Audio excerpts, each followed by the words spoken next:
Hey there, fellow garden lovers. Welcome to the Native Gardener's Almanac, where we dig deep into gardening. I'm Macy, and today we're talking with Tammy from Nursery about a game changer for your landscape native plants.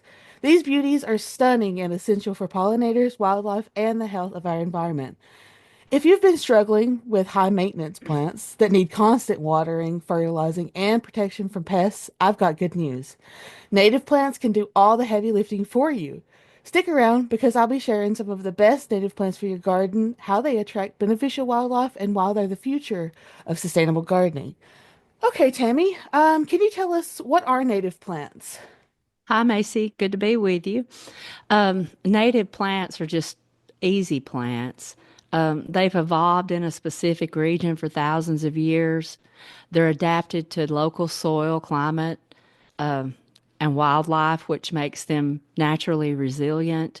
Unlike exotic or invasive species, native plants require very little intervention once they're established. And if you think about it, Macy, before we had massive nursery productions and imported plants nationwide, nature had already perfected the ideal landscape. Native plants thrive without synthetic fertilizers, excessive watering, herbicides, pesticides, anything like that. They didn't even have fertilizer. They used Mother Nature to care for them.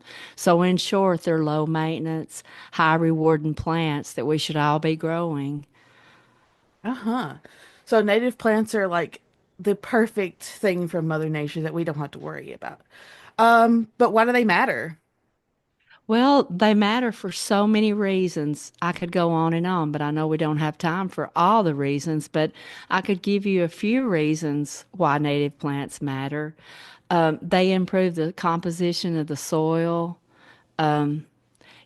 Arsenic and toxins like formaldehyde that's in the soil, native plants help remove all those toxins.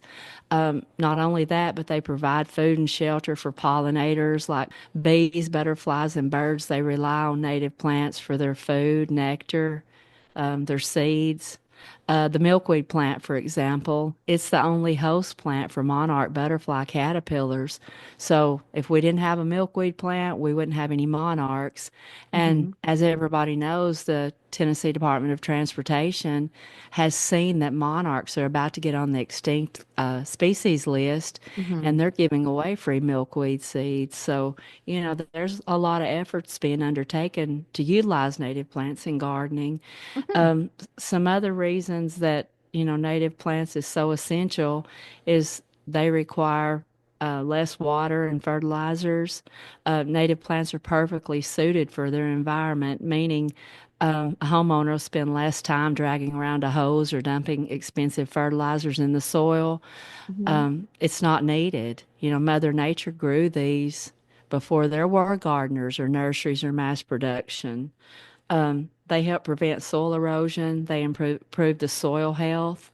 Mm-hmm. They reduce pests naturally. Because they've adapted to local conditions, native plants attract beneficial insects that keep pests in check. So Yeah. a well-planned native garden is like having your own built-in pest control system. Yeah. So, all in all, it sounds like native plants are top tier when it comes to choosing plants for your garden. Can you tell us what are some of the most must-have native plants for our gardens? Well, everybody's big into pollinators, but beyond the aesthetics and the need for, bees, birds, and Mm-hmm. butterflies in our landscape, there's just so many uses for native plants for overall beauty, aesthetics, and landscaping. And I can tell you based off bestsellers at Tia Nursery, what's really, really trending, in gardens for spring 2025. Mm-hmm. The Monarda, the bee balm, pollinators go crazy for this one. It's fragrant, colorful, and it attracts bees, butterflies, and Mm-hmm. hummingbirds. Plus, you can make herbal teas from it. Yeah. Another one, Macy, would be the red trillium. It's a shade-loving perennial, and it adds a pop of that deep red color to any woodland garden. It's great for shade gardens, and it's one of the most beloved wildflowers, that there is. And Mm-hmm. trilliums are really exotic. They don't start blooming until, they're like 5 years older. So, Mm-hmm. all of our perennials at TN Nursery are mature blooming age, so that would be a really good one. Um, Another one that pollinators love, and it's beautiful in native garden settings, is the red cardinal flower. It's got a Mm-hmm. striking red blooming color, and it thrives in wet areas. It attracts hummingbirds like crazy, and it's perfect for rain gardens, water features, or near water's edges like ponds and lakes. It's another Mm-hmm. good one. All good choices. So, say I already have a garden full of traditional plants, but I want to switch to native plants. How would I do that? Well, you really need to start small.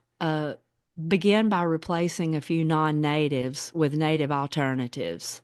For example, swap out the um, knockout roses.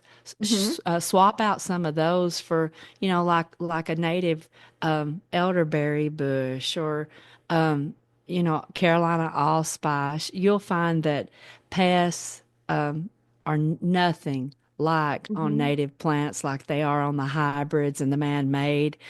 Just start swapping them out. Swap out your hybrids, your non-natives with natives, and do it Mm-hmm. slow. Make it a slow process. And another thing you need to try to do is plant it in layers, like mimic the natural ecosystem by incorporating, say, maybe start with ground covers, some mid-sized perennials, and then do taller shrubs or trees in the back. Mm-hmm. um, that provides diversity, and it creates a habitat.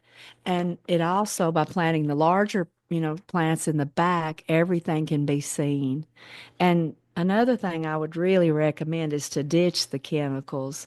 Native Mm-hmm. plants don't need synthetic fertilizers, herbicides, insecticides, or pesticides. Let nature take the lead. Mm-hmm. And many big box stores don't carry a wide selection of native plants, but at TN Nursery, that's what I try to stay within, is that native plant sector, something that's low maintenance, easy to care for, that comes back every year. And busy people that works every day don't have time to deal with these non-natives. All right. So it would be easy to switch over a garden and stuff. Hopefully more people start to do that. So what do you think the future of native gardening could be? I think the future of native gardening is amazingly big, but I think it's not the future, it's the present. Mm-hmm. The local malls, the local shopping outlets, all the new development is really gearing towards low maintenance native plants, trees, perennials, and shrubs. And the reason is they have to pay landscapers thousands of dollars for upkeep, in these big industrial parks.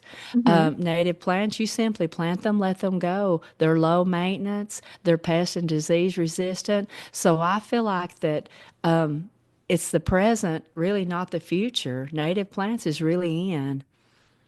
Mm-hmm.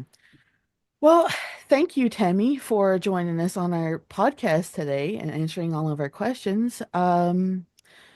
That's it for today's episode. I hope you feel inspired to start incorporating native plants into your garden. And if you enjoyed this episode, don't forget to subscribe to our podcast to hear more.